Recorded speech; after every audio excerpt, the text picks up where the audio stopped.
Well, hello, good morning, good afternoon, good evening, wherever you find yourself at with this video on today. We are so thankful and glad that you are able to be here with us. The fact that you are here today is a realization and a testimony that God has given you one more day. And hold up, wait a minute. We are still in this fresh and brand new year.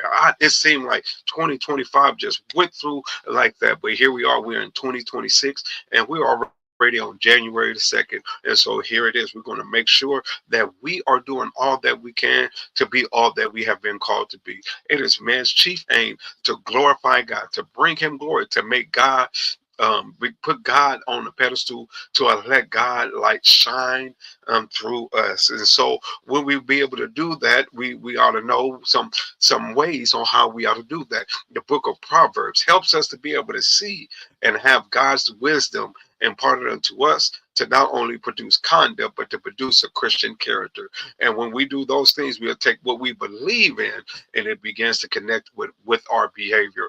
And so with that being said, we are going to read through Proverbs chapter 2 today. We'll be reading this from the English Standard Version. But before we do get started with Proverbs, let's go ahead and just look at a couple of things here in particular. One of the things I want to focus on today, yesterday, we focused on the background and some of the foundational things dealing with it. Well, primarily the purpose of the book of Proverbs. We talked about the purpose of it being to impart godly wisdom, the purpose of it to shape our character. The purpose is to prepare us for our daily living. Here it is. Now, today, we want to focus in on its authorship and some of the different things that it took to bring a book of Proverbs together. Primarily, our number one author that is with the book of Proverbs is the man by the name of Solomon. Solomon was King David's in the Old Testament. That is his son as he is reigning as king, that is compiling these things together. And he had a reputation for knowing God-given wisdom. Not only do we see it here in this book, we could look through the First Kings chapter 3 verses 5 through 14, and it gives us some of that outline. He wrote many proverbs during Israel's golden years, and Solomon's wisdom was both a divine gift and a disciplined practice. Here it is. And then, but not only is Solomon an author here, but we also see there are times where it point to some folks or somebody that says just the wise. There's one by Proverb 30 by Agar. And then Proverbs 31, which does entail what we hear, the Proverbs 31 woman, but King Lemuel, um, um, Lemuel, I think it is. House Lemuel. I can't even say it right. King Lemuel, King Lemuel. It's like Samuel, but with an L. Lemuel. Um, but you see this, and so those proverbs, it is comprised over times. It has been edited and preserved for instructions. And read some of the things we also begin to be able to see when we look at proverbs like Proverbs 25, and it talks about a scribes collecting Solomon's sayings. Later, it begins to show us that even how kings like Hezekiah played a great role, and shows how intentional the transmission of wisdom was across generations. It wasn't, as my wife like to say nowadays, it wasn't nobody gatekeeping. This wasn't nobody being able to have all the information and then not doing anything to share it with someone else. And so um, we will be reading this right here in its entirety, dealing with Proverbs chapter 2. And as we continue to move forward with this today, hold on, wait a minute now, because Proverbs chapter 2 will definitely have some very interesting things that we can be able to see. The theme, if we could put a theme on Proverbs chapter 2, it would be not the foundation. The foundation of wisdom was chapter 1. The chapter 2 will be the pursuit of wisdom, and it emphasizes that we ought to be seeking God and His wisdom with intention. that wisdom is not something that we accidentally stumble across, but it is something that is searched for like a very valuable treasure. And so then, with that being said, let me see if I can, if I've been trying to get this thing. Oh, that's why. There we go. Let's see, cancel that one. There we go. I was trying to get this pulled up. It gets us to the point where we begin to ask this question: what spiritual disciplines are you practicing consistently? That's one of the questions that I want you to be able to have as we navigate through this on today. But for now, we are going to go ahead and we get started. We're going to be reading through Proverbs chapter 2 according um, according to the English Standard Version. You see it down there at the bottom. I still have not found the way to be able to get the whole text up on the screen. I'll have to create the PowerPoints or bring in my secondary screen, which is not currently connected. So with that being said, I will be reading this for your hearing out of the English Standard Version, the ESV. And here we are at Proverbs chapter 2. Proverbs chapter 2. I'm trying to see if I can pull it up, make it bigger for me.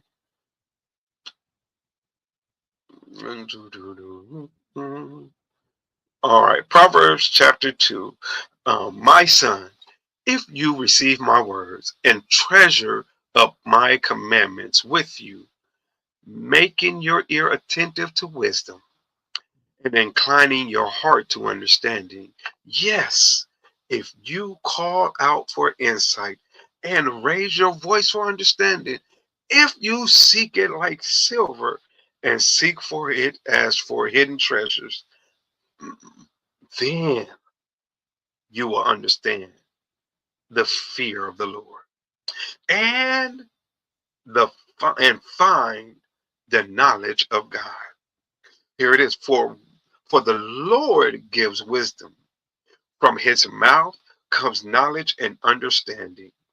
He stores up sound wisdom for the upright. He is a shield to those who walk in integrity, guarding the path of justice and watching over the way of his saints. Then you will understand righteousness and justice and equality, every good path, for wisdom will come into your heart and knowledge will be pleasant to your soul.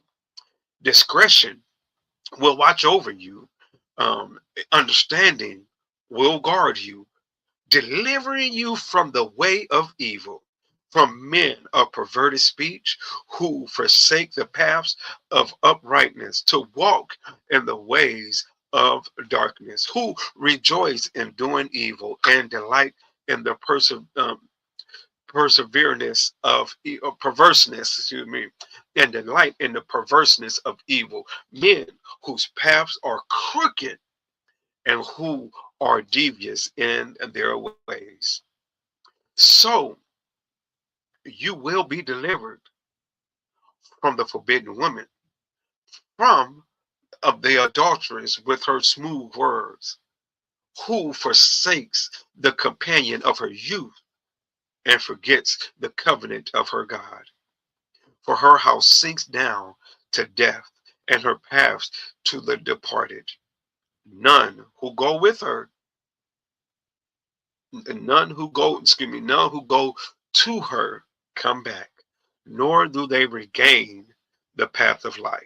So you will walk in the way of the good and keep the path of righteousness, for the upright will inhabit the land, and those with integrity will remain in it, but the wicked will be cut off from the land, and the treacherous will be rooted out of it. That is our reading for today. Proverbs chapter 2, comprised of 22 verses in his reading. Notice what he does here, how he builds this climax up. He challenges his sons with these series of if statements. He says, first of all, if you receive my word, if you treasure it up, treasure up my commandments, if you make your ears attentive, if you are incline your heart to understanding, if you call out for insight, if you raise your voice for understanding, if you seek it like silver, if you search for it as hidden treasure, look what will happen. Then, and so what all you do, it has all that. That's the first 4 verses, is just really a bunch of if statements, conditions that must take place. And notice the intentional seeking after these things and receiving them. And then it has a result. Then, then you will understand the fear of the Lord. Then you will find the knowledge of God. Here it is. How do we know? Because then verse number 6 begins with this word for. And so this really gives ground. How can we know that if we do verses 1 through 4, that we will get the result of verse number 5? Here he says, for this is how we know this, for the Lord gives wisdom.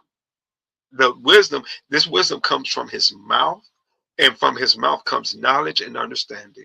It lets us know that the Lord gives wisdom, the Lord gives this knowledge, the Lord gives understanding, that the Lord stores up sound wisdom for the upright. Then he says, look, God himself is a shield to those who walk in this uprightness. We walk in this integrity. How do we do that? Or how does he do this? How does God shield, or how is God a shield to those who walk in integrity? Well, he begins to guard in the path of justice and watching over the way of his saints. And then here, hold on. So here it is. Now we got all of that. Here's another then statement. And so here it is in verse number 9. This then statement, it builds on the the result that you would get if you're doing verses 1 through 4. The first one is that then you will understand the fear of the Lord and find the knowledge of God. Then he says, look, hold on. Not only that, it's just say, then you will understand righteousness and justice and equality in every good path. And so all of this there is just, and then he builds on top of that again. How do we know this? Because wisdom, he says in verse 10, for wisdom will come into your heart.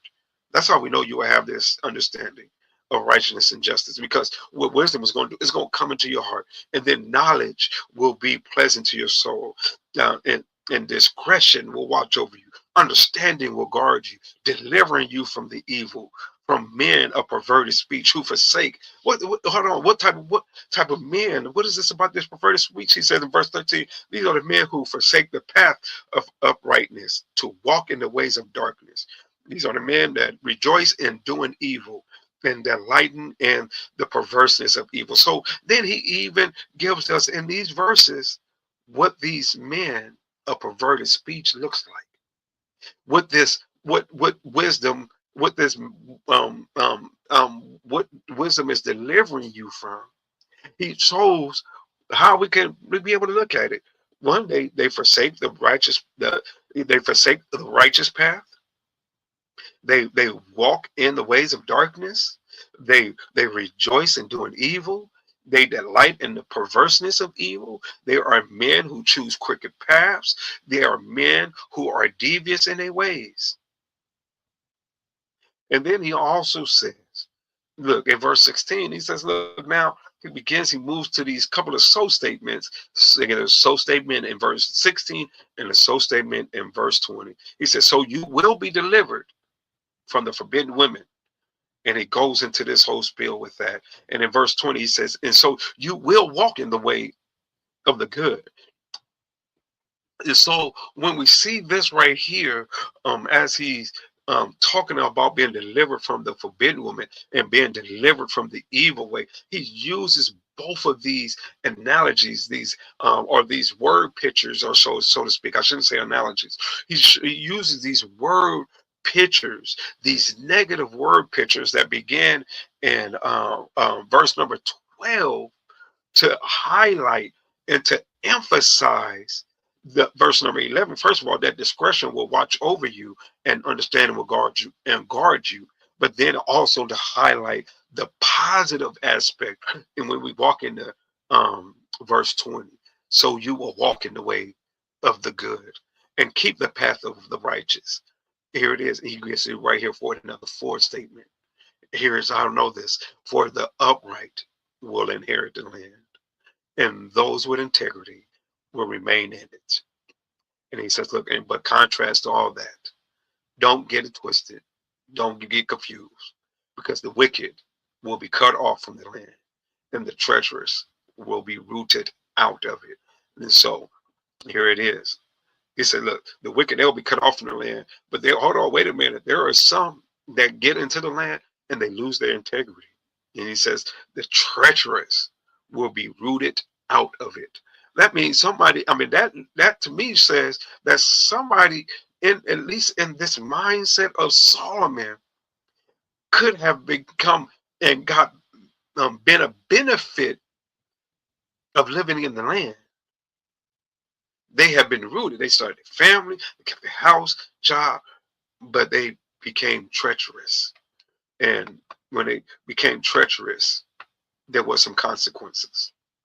Um, and so, going back to that question, what spiritual disciplines are you practicing consistently ought to cause you to think, because if we're not, it can come along with some consequences. This this treacherous, this really to act covertly, fraudulently, to oppress, to afflict, to spoil. And so we see so many different things here. And this is something that that has to hit home with me first. Because there may be there are some things that I know I need to do better at, so that I'm not included in the treacherous ones, that I'm not um, um, becoming the wrong pathway. And so here it is. This will conclude our reading from Proverbs chapter 2. We read this in its entirety according to the English Standard Version, and we still have that question: what spiritual gifts or spiritual disciplines are you practicing consistently, and how are you going to make 2026 better in your spiritual disciplines? How are you going to pursue God's wisdom? How are you going to align yourself with the will of God in this year? Well, may the Lord bless you and the Lord keep you. That is my humble prayer.